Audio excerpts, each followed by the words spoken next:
will learn a bit about statistics and psychology. How can I develop a modern way of learning and making it a constant habit for my life in our busy 21st century lives?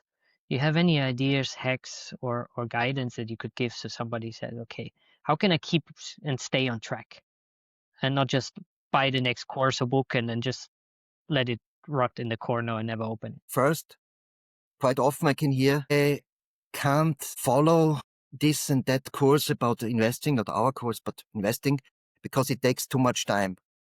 If you translate the sentence, people are telling you that they can't care for developing the competence that mid to long term would support them giving up the job they have to do that takes so much time that they can't participate in a course. So it's a little bit of a paradoxon. It's not very useful. That's one part. And the other part, and that's the reason how the courses and the modules in Investling look like they look. Again, if you look at YouTube and other video-based channels, again, you see quite a lot of podcasts or something like this. They are not dedicated to learning in the very sort, but about information that lasts 2 hours or 3 hours or even 4 hours. Who is able to participate in 2 or 3 hours? That's the point. It's macro.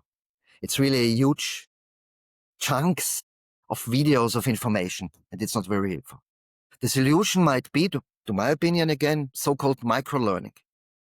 You have small units, you have small chunks that are related to each other, that are put on a line, as I mentioned before, but they are normally, like in our case, not longer than something like around 3 minutes. And it's a whole segment. It doesn't need additional videos if you don't like.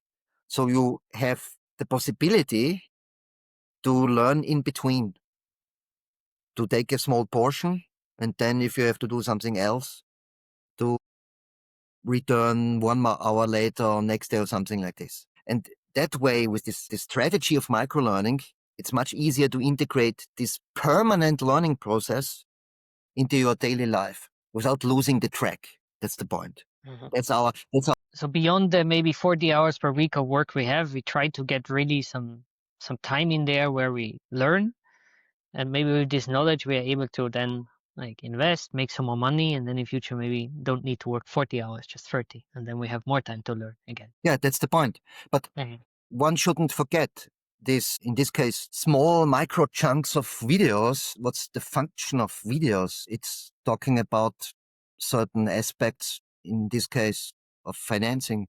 So it's purely the transferring of information, and it won't help you. That's the reason why all these kind of video chunks or fragments, not fragments, but modules, are embedded in an environment where you have to train and to do it yourself. And the most important aspect is not watching videos.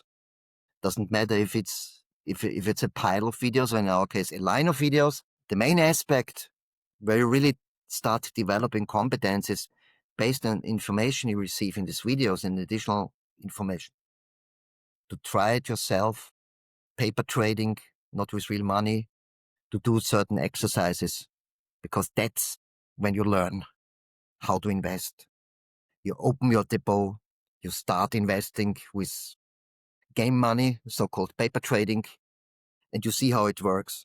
You see how you react. You see how you handle your emotions, because you have no experience yet how you react in a certain investment environment. When stress is coming up, paper trading, you buy a share, next day it's down 5%. You ask why?